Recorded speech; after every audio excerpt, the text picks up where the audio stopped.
என்னது சொல்லுங்க பார்ப்போம். தச பிராணனை கண்ட்ரோல் பண்ணது தான் யாமம்னா டூ கண்ட்ரோல். என்ன யாமம்னா டூ கண்ட்ரோல். என்ன பிராணன்? தச பிராணன் உங்கள் உடம்புல இருக்குது. அங்கே தான் வர்மத்தை இழக்க முடியும். அதை ஆன் பண்ணி விட்டால் தான் இழக்க முடியும். நீ விரல வச்சு குத்துனாவுன்னா அது ஆன் ஆகாது. என்னது தச பிராணனை இது இழக்கணும். அது ரைட்டு, ஓகே ரைட்டு. அந்த மாதிரி இப்போ தசப்பிராணன் தசப்பிராணன் இப்போ 2 வருஷம் கோர்ஸில் தசப்பிராணன் பேர் யாராவது சொன்னாங்களா? சொல்லுங்கள். தசப்பிராணன் பேர் தெரியுமா? கிளாஸில் சொல்லியிருக்காங்களா?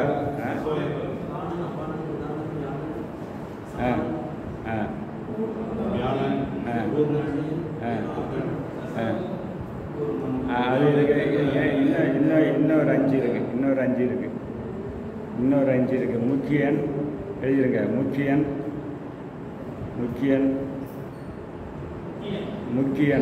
முக்கியமாக முக்கியன் வைரவன் அந்தர்யாமி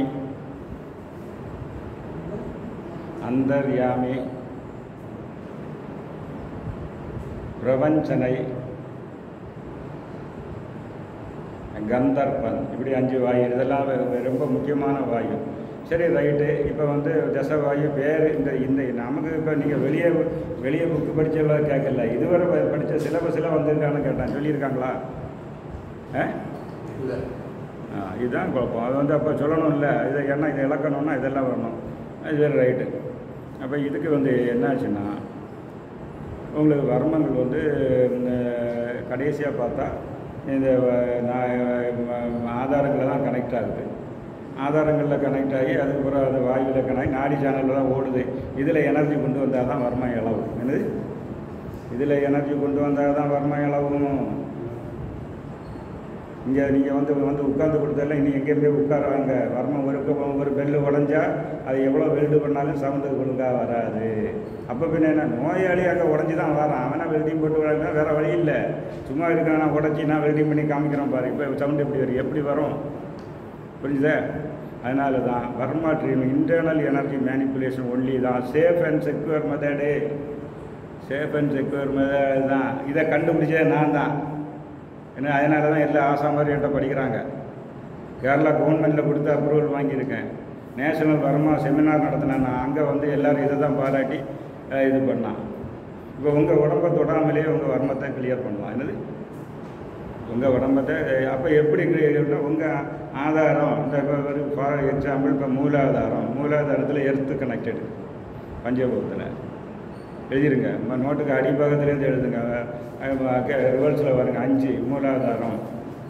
5 மூலாதாரத்தில் என்னது இருக்குது? எர்த் எலமெண்ட் இருக்குது. என்னது?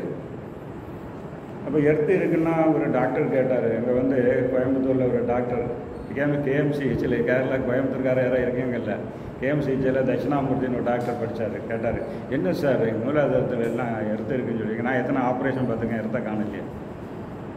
ஏன்னா it is in the formula லெவல்னா லம்னு ஒரு சப்தமும் அது கலர் ஒரு அந்த எர்த்துக்குள்ள கலர். அது நான் ஏற்கனவே பிந்து நாதம்னா சவுண்டு, பிந்துன்னா அது கலர். இந்த ஃபார்மில் தான் அங்கே இருக்குது. நாதம் பிந்துன்னு உள்ள ஃபார்மில் அங்கே எர்த்து இருக்குது. சரி ரைட்டு. இதை பற்றி நீங்கள் அறியணுமா? மூலாதாரத்தை கனெக்ட் பண்ணியிருந்தால் சேனலில் இருக்கக்கூடிய வர்மம்லாம் அதில் எனர்ஜி நீங்கள் க்ரியேட் பண்ணால் தானே இழவும். மூலாதாரத்தில் உதாரணமாக ஜலாயுதத்தில் 3 சேனல் கனெக்ட் ஆகிருக்கு. அடுத்து சுவாதிஷ்டானத்தில் 7 சேனல் கனெக்ட் ஆகிருக்கு. மணிப்பூரத்தில் 10 சேனல் கனெக்ட் ஆகிருக்கு. அடுத்து 41 சேனல் கனெக்ட் ஆகிருக்கு. அடுத்து 32 சேனல் கனெக்ட் ஆகிருக்கு. வருதில்ல அந்த சேனல்லையே நான் என்ன சொன்னேன், சேனலில் வரக்கூடிய பிளாக்கு பேர் தானே வரணும். அப்போ அதை இழக்கணும். இங்கே இருந்து இது பைப்பு ஓவர் டேங்க்லேருந்து பைப்பில் இருக்குது. இங்கே தண்ணி அடிக்கிறதுக்கு ஓசை போட்டு செடிக்க விட போனோன்னா இது மடங்கி போச்சு ஒரு இடத்துல. அதுதான் வரணும். என்னது? மடக்கை நுமுத்து விட்டுட்டு இந்த தண்ணி இங்கேருந்து ஃபோல்ஸாக அங்கே போனால் தான் அதுக்கு ப்ராப்பராகும். சும்மா இருக்கிறது போட்டு மடக்கிட்டு அதை டேமேஜ் பண்ணக்கூடாது. புரிஞ்சுதா? அப்போ இந்த எனர்ஜி இதுக்கு பேர் தான் இன்டர்னல் எனர்ஜி மேனிப்புலேஷன். அப்போ உங்களுக்கு வர்மா படிக்கணும்னா முதல்ல என்னது? சக்கர ஆக்டிவேஷன் படிக்கணும். என்னது? ஏன் சக்கர ஆக்டிவேஷன் படிக்கணும்? பஞ்சபூதத்தை வந்து உங்களுக்கு வந்து கண்ட்ரோல் பண்ணணும்னா அங்கே தான் இருக்குது கண்ட்ரோல். இப்போ பஞ்சபூதத்துக்கு டிஃப்ரெண்ட் காம்பினேஷன் தான் சப்த தாதுக்கள். ஸோ பஞ்சபூதத்துக்கு எல்லா டிஃப்ரெண்ட் இது தான் எல்லா வர்மங்களும். ஓகே, அப்போ இப்போ வந்து நீங்கள் எடுத்து எங்கள் மூலாதாரம் சுவாதிஷ்டானத்தில் என்ன இருக்குது? யாராவது தெரிஞ்சாலும் ஸ்பீடாக சொல்லுங்கள். சுவாதிஷ்டானத்தில் என்னது? சரி, அடுத்தது மணிபுரத்தில்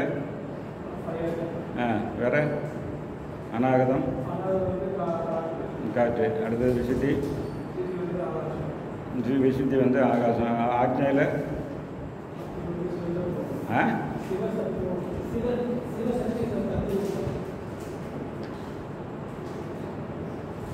சிவசக்தி தத்துவத்தை தான் நான் இப்போ சொன்னேன், ஆகாசம் ப்ளஸ் எனர்ஜின்னு. ஏன்னா நீங்கள் வந்து பிரிஞ்சு நிற்கும்போது தான் தனியாக இருக்குது. அது ஒன்று உள்ள ஆகிட்டேன்னா அது ரூபம் போயிடும். Total of all physical becomes astral. என்னது? Total of all physical forms become astral. அருவமாயிடும். ரூபங்களாக எல்லாம் ஒன்று சேர்ந்து அருவமாயிடும். ஓகே, இப்போ அருவ நிலைக்கு நீங்கள் வந்து சகசிராரத்துலேயும் அருவ நிலை எனர்ஜி அப்படி போயிட்டே இருக்குது. நீங்கள் வந்து ஒரு இதை எனர்ஜி அங்கே வர கொண்டு திருப்பி கொண்டு வந்துடுற எல்லா வர்மமும் இழையும். என்னது? எல்லா வர்மமும் இழையும். சரி, இனி வந்து ஆதார வர்மம் மாதிரி பஞ்சபூத வர்மம்னு இருக்குல்ல, பஞ்சபூத வர்மம்னு இருக்குல்ல, உங்களுக்கு கிளாஸிஃபிகேஷன் தந்திருக்காங்களா? பஞ்சபூத வர்மம்னு நோட்டில் எல்லாம் கொடுத்துருக்காங்களா? அதுவும் வேணும், அதுவும் அறியணும். ஏன்னா இதெல்லாம் தான் அங்கே அந்த ஸ்டார்டிங்லேருந்தே வர்றது பஞ்சபூத வர்மங்கள். அப்போ அது வந்து இங்கே தானே கனெக்ட் ஆகும், மூலாதாரத்தில் சுவாதிஷ்டானத்தில். அப்போ பஞ்சபூத வர்மம். சரி, இவர் வாத பித்த கபம் கிளாஸிஃபிகேஷன். உங்கள் மூலாதாரத்தில் உள்ள எர்த்தும் சுவாதிஷ்டானத்தில் உள்ள வாட்டரும் சேர்ந்தால் தான் கபம். மணிபூரத்தில் ஹீட்டு பித்தம், அநாகத்தில் உள்ள வாயும் ஆகவித வாதம். வாத பித்த கிளாஸிஃபிகேஷன் இங்கே தான் வந்துட்டு. ஓகே, சரி. அப்போ வந்து ஃபண்டமெண்டலாக வந்து இன்டர்னல் எனர்ஜி மேனிப்புலேஷன் தான் இன்றைக்கி வேலை செய்யும். அதுதான் இன்டர்நேஷ்னல் லெவலில் அக்செப்டன்ஸ் இருக்குது. இந்த ரிசர்ச் வந்து நான் இங்கே பண்ணியிருக்கேன். இப்போ ஜப்பானில் பண்ணுறாங்க. ஜப்பானில் வந்து ஒரு குரூப் பண்ணிகிட்டு இருக்கு. அதை வந்து அதுக்கெல்லாம் ஹீலிங், அது வழியாக ஹீலிங் பண்ணலாம். பர்மா ஹீலிங் தான் அதுக்கு பேரும். பர்மான்னா அது வந்து சீக்ரெட் எனர்ஜி ஹீலிங். என்னது? நீங்கள் அக்கு ப்ரெஷர்னு சொல்லக்கூடியது அது எனர்ஜி ஹீலிங் தானே. என்னது? அது எல்லாமே எனர்ஜி ஹீலிங் தான். அது இது தான். அதுக்கப்புறம் என்னது? இந்த என்னது ரைகி. இப்போ ஒரு மலையாளிஸ் எத்தனை பேர் இருக்காங்க? ஒரு ஆள் தானா? ரெண்டா? சரி. ஏன்னா நான் அது வந்தோடனே எனக்கு ஞாபகம் வரும். ஏன்னா பாலக்காட்டில் சாஜி ராமன், அது எல்லோரும் தெரிஞ்ச ஆளாக தான் இருக்கும். அவர் ரைகி மாஸ்டர், பிராணி ஹீலிங்கெல்லாம் பண்ணிகிட்டே இருக்கிறாரு. அவர் 5 வருஷத்துக்கு முன்னாடி எனக்கு ஃபோன் பண்ணுறாரு. இப்படியாக எனக்கு கண்ணு தெரிய மாட்டாங்க, ஒழுங்காக தெரிஞ்சுட்டு இருந்தது, இப்போ 20% தான் தெரியுது, இதுக்கு என்ன காரணம் அப்படின்னு கேட்டார். நான் சொன்னேன், நீங்கள் முதல்ல என்ன நினைக்கிறீங்கன்னு. அது நான் இந்த பிராணி ஹீலிங் எல்லாம் பண்ணேன், அதுதான் ரீசன். என்ன இது பிராணி ஹீலெல்லாம் நீங்கள் பிராணனை விற்று சாப்பிட்றீங்க? என்ன பிராணனை விற்று சாப்பிட்றீங்களா? பிராணி ஹீலிங்க இங்கே யாராவது இருக்கீங்களா பிராணி ஹீலரு? நான் ஒரு ஸ்டேட்மெண்ட்டு என்ன சொன்னேன், பிராணனை விற்று தான் நீங்கள் சாப்பிட்றீங்கன்னு சொன்னால் நீங்கள் எப்போ என்ன பதில் சொல்லுங்கள்? பிராணனை விற்று தான் நீங்கள் சாப்பிட்றீங்கன்னு சொல்லுவேன். அப்படி சொன்னால் அவங்களுக்கு என்னடா கோவம் வந்த மாதிரி இருக்கும். நீங்கள் உங்கள் உடம்பில் உள்ள பிராணனை பேஷண்ட் வந்து நீங்கள் 100 நீங்கள் வந்து முதல்ல பயிற்சி பண்ணணும். சக்கர ஆக்டிவேஷன் பண்ணால் தான் எனர்ஜி உள்ளே வரும். பண்ணிட்டு பிறகு தான் காலையில் வந்து 9 மணிக்கு கடையை திறக்கணும். ஆஹா, இப்போ ஒரு 100 எனர்ஜியில் வந்து உட்காந்துருக்காரு பிராணி ஹீலரு 100. அப்போ ஒரு கிளவி வந்து 40 எனர்ஜியை கொண்டு வர்றாரு. இப்போ இவர் இப்படி கையை வைக்கிறாரு, எனர்ஜி கரண்ட் ஆகும். இந்த கரண்ட்டு தான் உங்கள் உடம்புல வருது. அது ஒயரில் காப்பர் வயலில், இது நரம்பில் வருது. இவர் கையை வைக்கும் என்ன ஆச்சுன்னா, அந்த அம்மா எவ்வளோ எனர்ஜி இழுத்தெடுக்கும்? அந்த அம்மா எவ்வளோ எனர்ஜி இழுத்து கரெக்டாக சொல்லுங்கள், கால்குலேட் பண்ணி எவ்வளோ எனர்ஜி இழுத்துட்டு. 100 + 40 140 டிவைட் பை 270. இவர்கிட்ட 30% எனர்ஜி அந்த அம்மா எடுத்துகிட்டு இவர் பிராணனை ஏன் விற்றுட்டேன்னு சொன்னேன்னா, பைசா 500 வாங்கினார்ல. சும்மா சர்வீஸ்னால் சர்வீஸ் பண்ணிட்டாருல, பணம் வாங்கிட்டு தானே பண்ணுறீங்க. நீங்கள் இல்லை, பொதுவாக அப்போ பிராணனை விற்றுட்டு தானே வாங்குறீங்க. சரி, 2வது ஏமாத்துறீங்க. என்ன இது அடுத்த குண்டை ஏமாத்துறீங்க? என்னங்க இப்படி பேசுகிறீங்க? ஏமாத்துறீங்க. இப்போ இவர்கிட்ட 70 தானே இருக்குது. அடுத்த ஒரு பேஷண்ட்டு 40 வரான். அப்போ அவன் ஒரு 15 எடுத்து போயிட்டானா, இவர் எடுத்து போய் இப்போ இவர் 40 இருக்கிறார். இவர் டயர்டாக இருக்கிறார். டயர்டுன்னு சொன்ன உடனே பிராணி ஹீலர் முதல்ல அலோபதி டாக்டர் டயர்டாகுவாங்க. ஞாபகம் வச்சுடுங்க, எல்லா பேரும் டயர்டாகிறாங்க. மசாஜ் பண்ணக்கூடிய நல்ல டயர்டாகும். மசாஜ் உங்கள் கைப்பிடிமை உங்கள் உள்ள எனர்ஜி அங்கே ஓடிடு. அப்போ வந்து அவன் எனர்ஜெட்டியாக உங்கள் எனர்ஜி போகுது. இப்போ டாக்டருக்கு என்ன ஆச்சுன்னா நெகட்டிவ் பார்த்து வரக்கூடியான நோயாளித்தனை வருவான். அப்போ அதுலேருந்து உங்கள் ஆரோவில் ஏறும். ஆரோன்னு என்னென்னு பார்க்கணும். அது வந்து ஆரோ வந்து நீங்கள் டெவலப் பண்ணணும். ஆரோ பற்றி யாருக்கா தெரியுமா? ஏன்னா அதெல்லாம் வருமானம் வரக்கூடியது. ஆரோ இது ஆரோ ஸ்கேன் பண்ணியிருக்கீங்களா? நான் வந்து கேரளாவில் கிளாஸ் எடுக்க போனேன். ஆரோ ஸ்கேனர் இருக்கா? இங்கே கொண்டு வந்துருக்கீங்களா? ஆரோ வந்து இது வர்மாவுக்கு வேணும். ஆரோ அதாவது உங்களுக்கு ஆரோ வந்து ஹீலருக்கு மினிமம் 7 தாண்டி இருந்தால் தான் அவனை ஹீல் பண்ண முடியும். 10 தாண்டினான்னா சித்தர். என்னது ஆரோ யாருக்கா அளந்து பார்த்துருக்கீங்களா? இல்லையா நீங்கள் யாராவது ஆரோ அளந்து பார்த்துருக்கீங்களா? அது அளந்து பார்த்துருக்கீங்களா? எத்தனை அடி வரும்? இவ்வளோ வரும். எனக்கு முதல்ல இது வந்து கேரளாவில் ஒரு தமாஷ் நடந்தது. என்னன்னா கோட்டையத்துலேருந்து பையன் தீபக்குன்னு ஒரு 23 வயசு பையன். சாதாரண ஒரு 27 வயசுக்கு மேலே தான் ஸ்டூடெண்ட் ஆகிடுப்பேன். 23 அவன் பாதியாக ஒழுங்காக படிக்கவும் மாட்டாங்க. அவன் வந்து என்ன கேட்டான், உங்கள் ஆரம் வந்து அளந்து பார்க்கட்டான்னு கேட்டான். என்னடா இது? அப்போ எனக்கு ஒரு ஆசை, சரி அளந்து பார்த்தாலே. அப்போ வந்து முதல்ல ஒரு ஸ்டூடெண்ட் வந்தார். ஸ்டூடெண்ட் வந்தோன்னா அவர் சக்கர ஆக்டிவேஷன் செய்தால் ஆரோ வந்து டெவலப் எப்படி நீங்கள் அறிவீங்க? ஏன்னா ஒரு சக்கரா வந்து மூலாதாரம் ஆக்டிவேட் பண்ணால் 3/4 அடி எக்ஸ்பென்ஷன் வரும். சுவாதிசானம் ப்ளஸ் ஒரு 3/4 அப்படியே ஆட் பண்ணிகிட்டே போங்க. ஆட் பண்ணிட்டு போனால் எவ்வளோ வருதா? ஒரு அநாகதம் எல்லாம் தாண்டிட்டீங்கன்னா உங்களுக்கு நோய் வராது. சக்கர ஆக்டிவேஷன் பெனிஃபிட்ஸ் என்னன்னு பாருங்கள். உங்கள் சக்கரங்களை ஆக்டிவேட் பண்ணி உங்கள் ஆரோ 4.5 அடி வந்து தாண்டிட்டேன்னா நோய் வராது. 7 அடி தாண்டின பிறகு தான் ஹீலர் இது. அப்போ நீங்கள் எல்லாம் வருமானி ஆகணும்னா உங்கள் ஆரோ 7 அடி போகணும். இல்லைன்னா உங்களுக்கு இருமல் வந்துடும். யார்? Asthma doctor. Asthma patient treatment கொடுக்க அவருக்கு ஆஸ்மா வந்துடும். இப்போ இது வந்து ஏன்னா இது எனர்ஜி ட்ரீட்மெண்ட்டு. எனர்ஜி உங்கள் உடம்புலேருந்து போகுது. அப்போ அது போகிறது ஆஸ்ட்ரல் எனர்ஜி. என்னது? அந்த ஆஸ்ட்ரல் எனர்ஜி போனால் உங்களுக்கு ரெக்யூப் ஆகும். அது சக்கர ஆக்டிவேஷனில் தான் ரெக்யூப் ஆகும். இல்லைன்னா போயிட்டே இருக்கா. நீங்கள் பேஷண்ட்டாவது வேறு அடுத்த ரேக்கி மாஸ்டர்கிட்ட போகணும். இங்கே பார்த்துட்டு கேரளாவில் எங்கேயோ போய் ஒரு ட்ரீட்மெண்ட் எடுத்துகிட்டு வரணும். புரிஞ்சுதா? ஸோ இந்த ஆரோ எக்ஸ்பேன்ஷனுக்கும் வர்மாவுக்கும் ரொம்ப கனெக்ஷன் இருக்குது. அது எல்லாம் இப்போ அப்படி இருக்கட்டும். Right, okay. இப்போ வந்து பஞ்சபூதம் அதை மேலே கொண்டு போய் கீழே கொண்டு வரோம். Right, okay. இப்போ இது உங்களுக்கு ஆதாரத்தை பற்றி முதல் அறியணும். அதில் சக்கர ஆக்டிவேஷன் இங்கே நீங்கள் படிக்க போகிறீங்க. ப்ராக்டிக்கல் இன்றைக்கி நாளையும் 12 வர்மத்தை இழக்கக்கூடிய எல்லாம் சொல்ல போகிறோம். அதனால தான் சொல்கிறேன் ப்ராக்டிக்கல் இருக்குது. ப்ராக்டிக்கலில் நீங்கள் வந்து இப்படி எல்லாமே எனர்ஜி ஃப்ளோ ஃபீல் ஆகும். எந்த வர்ம புள்ளியோ அங்கே வந்து அதே வந்து வெளிப்படுத்தி நீங்கள் வெள்ளை போட்டு நான் குத்தி உங்களை பேஷண்ட்டாக்க விரும்பல. நல்லா புரிஞ்சுருக்க இதை. வர்மம் இப்போ ஒரு வர்ம பாயிண்ட்டை எப்படி கண்டுபிடிப்பீங்க? வர்ம பாயிண்ட்டை முதல் கண்டுபிடிக்கணும். இல்லை நீங்கள் வந்து கண்டுபிடிக்கணும்னா இப்போ வந்து அவர் ஒரு இறைன்னு சொன்னார்ல. ஒரு இறைன்னு எல்லோரும் அவர் சொல்லும் போது எல்லோரும் ஒரு இறை. உங்கள் இறை இல்லை, பேஷண்ட்டுக்கு இறை. இதை முதல் பார்த்துருங்க. நீங்கள் வீடு இறையை குத்தி ஏற்றிட்டாருன்னா அந்த அம்மா ஹைட்டு குறவு, அந்த அம்மாவுக்கு இறை குறவு. அரைன்னு சொன்னால் அங்கே 3/4 அரைன்னு அரைக்கு மேலே இறை ஏற்றக்கூடாது. ட்ரீட்மெண்ட்டு வர்மத்தின் தீர்வு வர்மம் தான். என்னது? வர்மத்தின் தீர்வு எங்கே வர்மம் பட்டிருக்கு அங்கே நீங்கள் அரை பாதி 50% குத்தணும். அங்கே ஒரு இறை மட்டும்தான் 50% குத்தணும். அதில் 50%னா 25% தான் குத்தலாம். ஆனால் இறை வந்து உங்கள் நீங்கள் இவர் ஹைட்டு கூடுதல், இவர் இறை பெருசாக இருக்கும். ஏன்னா இந்த அளவு 96 தான் அவங்க ஹைட்டு. இந்த அளவு இந்த 96 தான் ஹைட்டு. அப்போ என்ன அது வேறு பேஷண்ட்டை பார்த்து பேஷண்ட்டு இறையாகும் ஃபுல் இறை அதை பார்த்து நீங்கள் பண்ணணும். இல்லை இறைன்னு உங்கள் இறையை வந்து அங்கே வந்து குத்தி விட்டுறாங்க. அது முக்கியமான பாயிண்ட். இந்த மாதிரி பல பாயிண்ட்ஸு நீங்கள் நோட் பண்ண அதுக்கு தான் சொல்லுவாங்க. சரி, ரைட்டு. இப்போ வந்து ஆதாரங்கள் நீங்கள் ஆக்டிவேட் பண்ணிட்டீங்க. அது வந்து அங்கே வர போகுது. Right, okay. இனி அடுத்து தசவாயு ஆக்டிவேஷன். தசவாயு ப்ராக்டிக்கலாகிட்டு ஆக்டிவேட் பண்ணக்கூடியது இந்த கிளாஸில் வருது. இன்றைக்கும் நாளையில் வந்து தசவாயும் ஆக்டிவேட் பண்ணிடுறோம். நேம் மாத்திரம் இல்லை. இது அதில் நீங்கள் இப்போ ஆக்டிவேஷன் பண்ணால் வெறும் பேரை படித்து சின்னது சீனின்னு 1 லட்சம் எடுத்து சவ நல்ல தின்னா இனிப்பு வருமா? ப்ராக்டிக்கல் பண்ணணும். அப்போ தான் you will be eligible as far a energy healer. வர்மானின்னா என்னது? வர்மானின்னா என்னது? Energy healer. நம்ம தான் நீங்கள் இப்போ வந்திருக்கீங்க. முதல்ல உள்ளவங்க வர்மானி தான். என்னது இங்கே உள்ள ஐடி கார்டை போட்டு எல்லாம் ஆசான்னு போட போட்டுறான். என்னது ஆசான், அதுக்கு மேலே தான் ஆசான். அதில் வந்து சீனியர் ஆசான், அட்வான்ஸ்டு ஆசான் வந்து அதுக்கு வேலை வர்ம குருஜி. என்னது வர்ம குருஜி.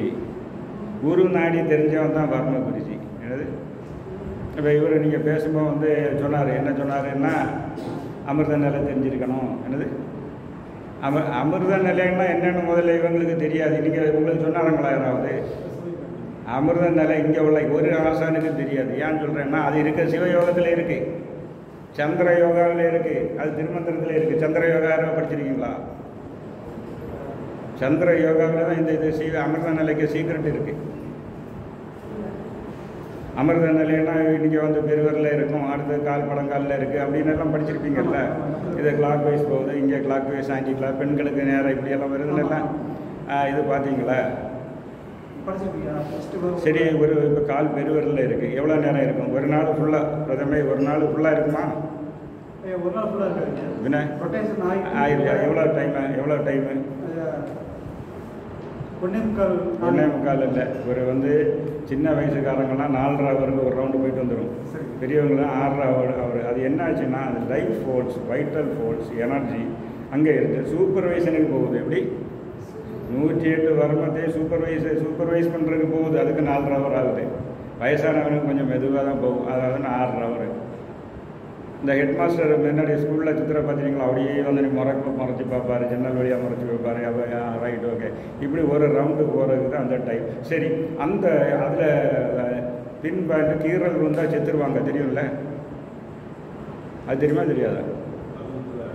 வர்மத்தில் அடின்னு இல்லை, அதில் வந்து ஒரு பிளேட் எடுத்து சின்ன இவ்வளோ போல் கீறினா உயிர் போயிடும். அது கேள்விப்பட்டிருக்கீங்களா? அதனால இது ரொம்ப இதுனா இப்போ கேரளாவில் உள்ள அலோபதி டாக்டர்ஸும் வந்து படிக்கிறாங்க. ஏன்னா இது அவங்களுக்கு ரொம்ப முக்கியம். எந்த இடத்துல எப்போ டச் பண்ணக்கூடாதுன்னு உள்ள இது இருக்குது. அப்போ அது வந்து உங்களுக்கு வந்து கீறணுன்னாலும் என்ன எல்லாரும் சாக மாட்டான். அந்த வர்மம் அங்கே இருக்குமா கீறினா தான் சாவான். அது சுத்தம் போயிட்டு 4.5 ஹவர் அதுக்குள்ள கீறினா ஒன்றும் செய்யாது.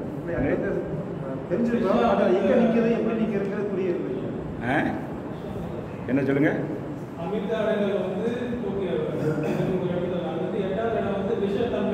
இல்லை அது வேறு என்ன சொல்கிறேன், விஷக்கலை நாணக்கலைன்னு இருக்குது. அது விஷம்னு சொன்னோன்னே நீங்கள் விஷம்னு நினச்சிடாங்க, பாம்பு விஷம்னு நினச்சிடாங்க. நெகட்டிவ் எனர்ஜி புரிஞ்சுதா? அது நெகட்டிவ் எனர்ஜியும் ஒரே டைமில் உள்ள நாணக்கலை. நீங்கள் மலையாளமா? அதாவது நாணக்கலைன்னு ஒன்று இருக்குது. இதெல்லாம் டீட்டெயிலாக போனால் அமிர்த கலைன்னா உங்கள் உடம்பில் இருக்கக்கூடிய எனர்ஜி எல்லாமே 3 types: positive, negative and neutral. இந்த பாசிட்டிவை தான் சிவகலைன்னு சொல்கிறாங்க. அந்த பாசிட்டிவ் உள்ளதே வந்து சிவகலைன்னு சொல்கிறோம். அதுக்கு உள்ள இது பிங்கலை வந்து சிவகலை. என்னது பிங்கலை வந்து சிவகலை. அந்த மேல் எனர்ஜி ஒரு அர்த்தம். நெகட்டிவ் வந்து இடகலை வந்து நெகட்டிவ் சிம்பிள் தானே கொடுப்பீங்க. நெகட்டிவ் வந்து அது வந்து சக்தி கலை. இன்னொன்று இருக்குது, அதுதான் பிராணக்கலை, சுசும்னா. அப்போ சுசும்னான்னு உள்ள இது வந்து அதுக்கு டிவைஷன் ஆகுது. அதுக்குள்ள எனர்ஜி ஃப்ளோ. அது வந்து இந்த படம்லாம் வச்சுருக்கேன் நான். அது வருமானு சொல்கிறேங்க. எல்லாம் வந்து வேறு டயக்ராம் வச்சுருக்கேன். அந்த டயக்ராம் வச்சுருக்கேன்னா அது வருமானம் சொல்கிறேன். இப்போ நாம் வேறு ஒரு விஷயம் சொல்லிக்கிட்டு டைரெக்டாக ப்ராக்டிக்கலுக்கு போகணும். டைம் கணக்காகி இன்னைக்கு ஒரு 6 இது கணக்காக ப்ராக்டிக்கல் இன்டர்னல் எனர்ஜி மேனிப்புலேஷன் நான் சொல்கிறேன். அது உங்களுக்கு அந்த இடத்துல வந்து கரெக்டாக எனர்ஜி வந்து அன்பிளாக் பண்ணும். சரி, ரைட்டு. இப்போ எதுக்கு இப்போ இதெல்லாம் பார்த்தியாச்சு. இப்போ எனர்ஜி சிம்பிளாக அறிகிற பாக்கி நாளைக்கும் சொல்லுவேன். ஒன்றும் இல்லை, நீங்கள் சொன்னதெல்லாம் சொல்லுவேன். ஓகே. இப்போ வந்து ஒரு வர்மம் வந்து இவருக்கு ஒரு தாக்குதலாட்டம் வந்திருக்கு. அவருக்கு தெரியும், அவர் வர்மம் படிக்கல. அவன் வந்து ஒரு வர்ம தாக்குதல் வந்தான்னா சாதாரண காயத்துக்கும் வர்ம காயத்துக்கும் என்ன வித்தியாசம்? இதெல்லாம் தான் அறியணும். சாதாரண காயத்துக்கும் வர்ம காயத்துக்கும் என்ன வித்தியாசம்? எப்படி கண்டுபிடிப்பீங்க?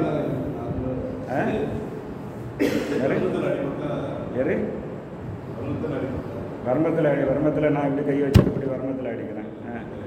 பாயிண்டட் அட்டாக் தான் வரணும். ஞாபகம் வச்சுருங்க, பாயிண்டட் அட்டாக். இந்த மாதிரி பண்ண உடனே பாயிண்டட் அட்டாக் தான் வரணும். ஒரு புள்ளியில் கரெக்டாக இப்போ பாயிண்டட் எழுதியிருக்க. Pointed attack is varma and flat attack வந்து சாதாரண அடி. ரைட்டு, சரி. அதான் நம்ம வந்து இப்போ வந்து அப்போ நீங்கள் போய் எப்படி இன்ஃப்ளமேஷன் இருந்தால் அது வர்மம் கிடையாது. என்ன அடிபட்டு கை காலெலாம் வீக்கமெண்ட் வந்தாலும் அதுக்கு பேர் என்ன? வர்மம் கிடையாது. அதில் போய் நீங்கள் வர்ம புள்ளிகளை அழுத்தவும் கூடாது. அந்த இடத்துல வர்ம புள்ளிகளை அது வர்மம் கிடையாது. ஏன்னா ஆர்டினரி இதுக்கு தான் ரெட்டிஷ் கலர், இதுக்கு ப்ளூயிஷ் கலர், உள் குளிஞ்சு இருக்கும். என்னது இந்த வர்மம் எல்லாம் நீங்கள் அடிப்பட்டால் எவ்வளவு ஒரு நெல் அளவுக்கு உள் குளிஞ்சு இருக்கும். எப்படி நீல கலர் இருக்கும்.